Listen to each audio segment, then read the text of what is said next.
So a lot of you have asked me about my distortion slap tone and how I get it, so I want to make a quick video breaking that down. And let's get right into it. First things first, I pre-recorded a track. Let's take a listen.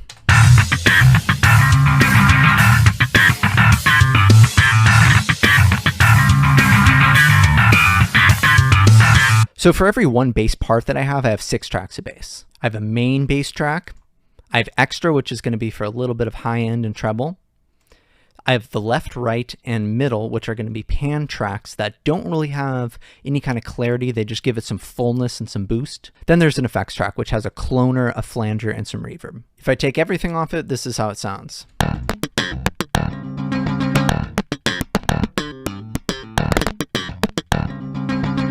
So I use Pro Tools and Bias FX 2 as my main source of getting my tone, but you can pretty much do this with anything as long as you have like the right pedals. I use a preset that I just called Justin 1 because I use it for all my videos, and this is specifically what it is. First of all, I have a noise gate, then I have a tube drive pedal, then I always use an EQ pedal. I have a little bit more on the low end and I take a little bit of high end off. Then I have my compressor, and these are my settings. Again, I have my low end boosted, middle's just a little boosted, treble just a little down. Then I use a rack compressor and a rack reverb. It's really important not to overdo it with the reverb. You just want a little bit. So just that track by itself sounds like this.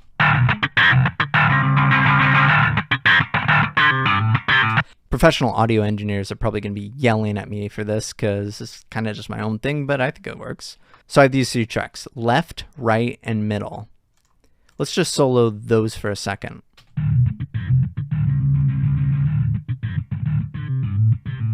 So you might notice that there's not much to that. And what that is I have the Bias FX 2 with the exact same setting, the Justin 1 on all 3 of these, but I use the stock SansAmp plugin that comes with Pro Tools, and I go to the preset only bass. And what that does is just makes it sound really boomy. So there isn't a lot of clarity to that. It's just something kind of in the background with the main track. Sounding a little closer. With these 3 tracks, I have a left, a right, and a middle. The left one, I hard pan to the left. The right, I hard pan to the right. Middle, I keep it right in the middle. So now we've got a pretty fat, distorted sound, but I think it's lacking a little bit of clarity. And that's where this track comes in. It's almost like a raw DI track with just a little bit of boost. I go to the Super Comp Cleaner preset, but all that is just some compression. These are the settings on the head. Sometimes I boost the treble a little.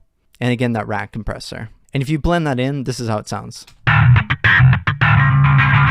Without it. With it.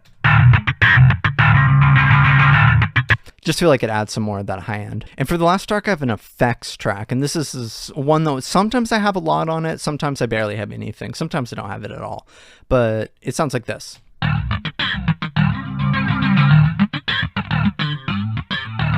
And just to break that down, it has a compressor, has these settings.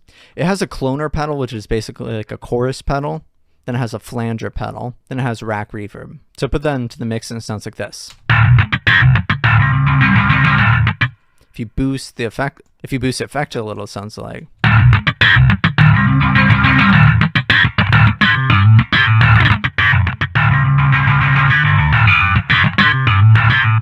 I think it sounds cool, adds a little bit of something. So let's just say for a second that you don't have Bias FX 2. So the question might be, how can you get a similar sound?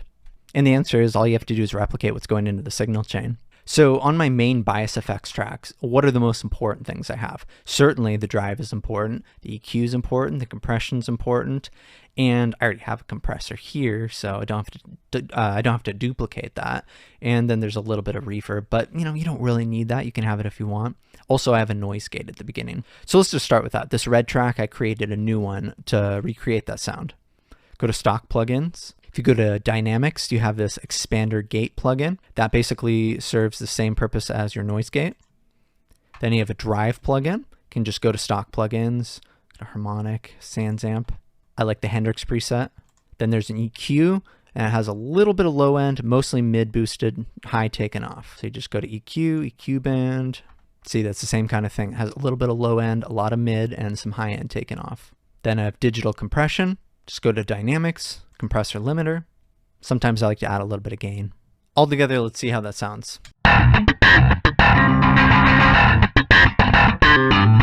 Comparison to the other one.